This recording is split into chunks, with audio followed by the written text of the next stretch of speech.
नमस्कार मित्रों, मैं इंद्र कुमार आपकी अपने चैनल आईजी एजुकेशन हब में हार्दिक स्वागत करता हूं। आज हम लेकर आए हैं गुणज व गुणनखंड।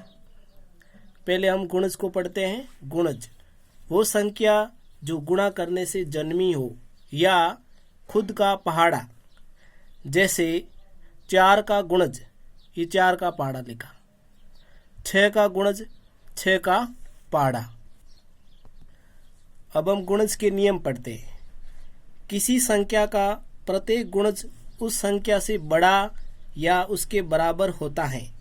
जैसे 3 का गुणज, 3 का पहाड़ा लिखा है, बराबर या बड़ा होता है, तो 3 उसके बराबर हो गया है और बाकी संख्या सभी बड़ी हो गई है। दूसरा नियम पढ़ते हैं। प्रत्येक संख्या स्वयं का गुणज होती है।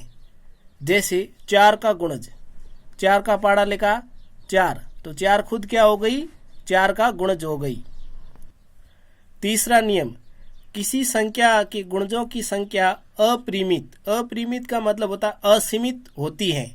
जैसे 2 का गुणज 2 है, 4 है, 6, 8, 10, 12, 14, 16, 18, 20, 22, 24, 26, 28 इस प्रकार अपरिमित होती हैं।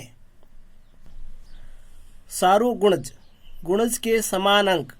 जैसे 4 और 6 के गुणज, 4 के गुणज 4 का पहाड़ा लिख दिया, 6 के गुणज 6 का पहाड़ा। अब 4 के गुणज में 4, 8, 12, 16, 20, 24, 6 के गुणज में 6, 12, 18, 24, 30 गुणज के समान अंक। अब 4 के गुणज में ही 12 आ रहे हैं और 6 के गुणज में ही 12 आ रहे हैं, और 4 के गुणज में 24 आ रहे हैं और 6 के गुणज में भी 24 आ रहे हैं। नोट, 12 और 24 4 और 6 के सारो गुणज कहलाते हैं। गुणनखंड, संख्या के टुकड़े करना। जो संख्या दी गई है उसमें किस किस संख्या का भाग जाएगा, जिस जिस संख्या का भाग जाएगा वो उनके गुणनखंड कहलाएंगे। जैसे 6 में 1 का भाग जाएगा, 2 का भाग जाएगा, 3 का भाग जाएगा, 6 का भाग जाएगा, तो ये सभी अंक 6 के गुणनखंड कहलाएंगे। 16 में 1 का भाग जाएगा, 2 का भाग जाएगा, 4 का भाग जाएगा, 8 का भाग जाएगा, 16 का भाग जाएगा, तो ये सभी अंक 16 के गुणनखंड कहलाएंगे।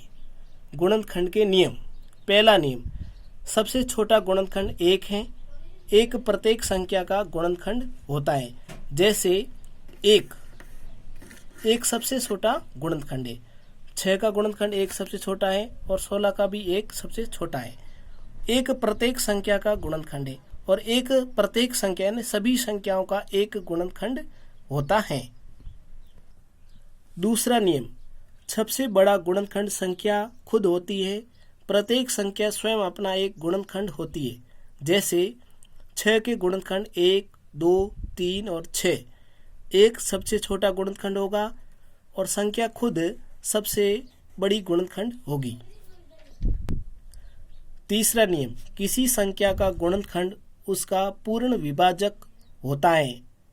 पूर्ण विभाजक का आशय है पूरा पूरा भाग जाता हो। जैसे 6 में 1 का भाग पूरा पूरा जाता है, 2 का भाग भी पूरा पूरा जाता है, 3 का भाग भी पूरा पूरा जाता है और 6 का भाग भी पूरा पूरा जाता है। चौथा नियम, किसी संख्या का प्रत्येक गुणनखंड उस संख्या से छोटा या बराबर होता है। जैसे 8 के गुणनखंड 1, 2, 4 और 8, तो ये तीनों संख्या तो छोटी हो गई और 8 क्या हो गया? बराबर हो गया। पांचवा नियम, दी हुई संख्या के गुणनखंडों की संख्या परिमित होती है। परिमित का मतलब होता है फिक्स होता है या निश्चित होती है। जैसे 12 के गुणनखंड 1, 2, 3, 4, 6 और 12, इन अंकों का 12 में भाग जाता है। इसके अलावा किसी भी अंक का 12 में भाग नहीं जाता है। सारो गुणनखंड का समान अंक। जैसे 12 और 16 का सारो गुणनखंड 12।